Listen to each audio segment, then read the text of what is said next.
Hello friends, welcome back my YouTube channel. Friends, मैं आज आपको बताने जा रहा हूँ शिक्षा निदेशालय राष्ट्रीय राजधानी क्षेत्र दिल्ली कार्यपत्र के 15 विषय है सामाजिक विज्ञान कक्षा 8।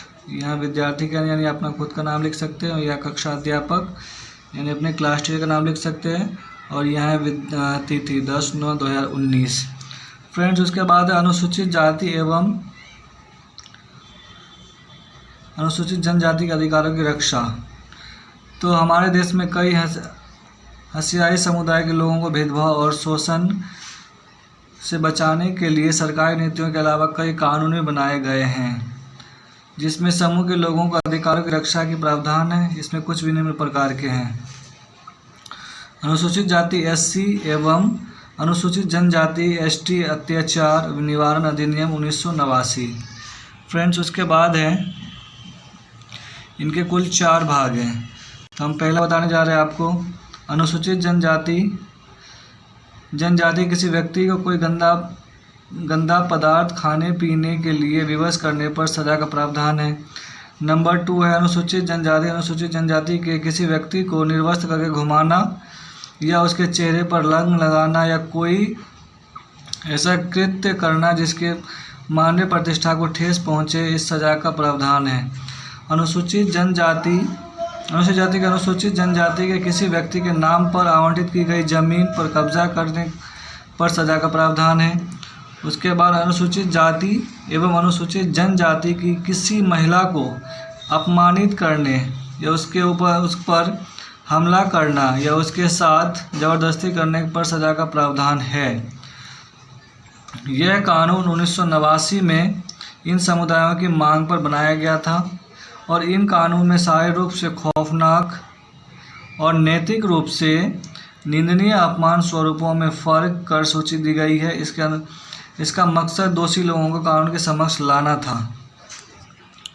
फ्रेंड्स, उसके बाद है आदिवासी अधिनियम मांग, आदिवासियों की मांगे और 1989 अधिनियम। 1989 अधिनियम एक और वजह से महत्वपूर्ण है कि किसी आदिवासी कार्यकर्ता अपनी परंपरागत ज़मीन पर अपने कब्जे की बहाली के लिए इस कानून के सहारा लेते हैं। संवैधानिक रूप से किसी की ज़मीन को किसी गैर आदिवासी व्यक्ति को नहीं बेचा जा सकता है। जहां ऐसा हुआ है वहां संवैधानिक गरिमा बनाए रखने के लिए उन्हें उसकी ज़मीन वापस मिलनी चाहिए। उसके बाद सेकंड पॉइंट है आदिवासी कार्यकर्ता C.K. जानू का आरोप है कि किसी आदिवासी के संवैधानिक कानूनों का उल्लंघन करने वालों में विभिन्न प्रदेशों की सरकारें पीछे नहीं हैं। ये सरकार ही है जो लकड़ी व्यापार, पेपर मिल आदि के नाम पर गैर आदिवासी घुसपैठियों को जनजाति ज़मीनों का दोहन करने और आदिवासियों को उनके परंपरागत जंगलों को उजाड़ने की छूट देती है। उसके बाद अगला पॉइंट है, इसके अलावा जंगलों को आरक्षित या असौभाग्य घोषित करने की भी लोगों को वहाँ से बेदखल किया जा रहा है।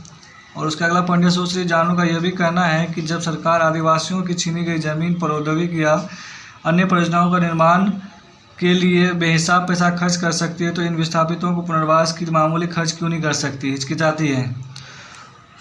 फ्रेंड्स, उसके बाद अगला क्वेश्चन है, पहले नंबर का क्वेश्चन है अनुसूचित जाति एवं अनुसूचित जनजाति यानी ST अत्याचार निवारण अधिनियम 1989 बनाने की ज़रूरत क्यों पड़ी। तो जो उसके महिलाओं को या उसके पुरुषों को जो मारते पीटते हैं उससे बचाने के लिए उसके अधिनियम बनानी पड़ी थी 1989 में। ये आदिवासी लोग, ये SC ST के लोगों ने मांग की, उसके बाद ये कानून का निर्माण किया गया है। इसका क्वेश्चन मैं डाल दूंगा आंसर में। उसके बाद नंबर 2 है अनुसूचित जाति SC एवं अनुसूचित जनजाति ST अत्याचार निवारण अधिनियम 1989 के मुख्य बिंदु कौन से हैं। मुख्य बिंदु ये है कि अगर कोई आदिवासी लोग अगर शिकायत करते हैं तो उसका निवारण बहुत जल्दी हो जाता है और इसके लिए अलग एक्ट का प्रावधान किया गया है। उसके बाद आदिवासियों का निवास स्थान क्यों कम होता जा रहा है, क्योंकि गैर आदिवासी लोग जंगलों पर अतिक्रमण कर रहा है जिससे उसे बेदखल किया जा रहा है जंगलों से, इसलिए। तो इसका भी मैं आंसर डाल दूंगा। उसके बाद नंबर 4 क्वेश्चन है 1989 कानून के द्वारा आदिवासियों की मांग किस प्रकार हुई थी। 1989 के कानून द्वारा आदिवासियों की मांगें किस प्रकार पूरी हुई थी।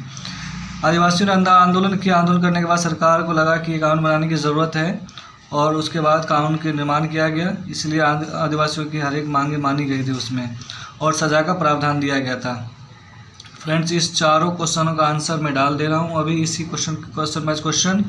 फ्रेंड्स, अगर हमारे चैनल पर नए हैं तो प्लीज़ लाइक एंड सब्सक्राइब कर दीजिएगा और कमेंट करके बताइएगा कि हमारा वीडियो आपको कैसा लगा। Thank you.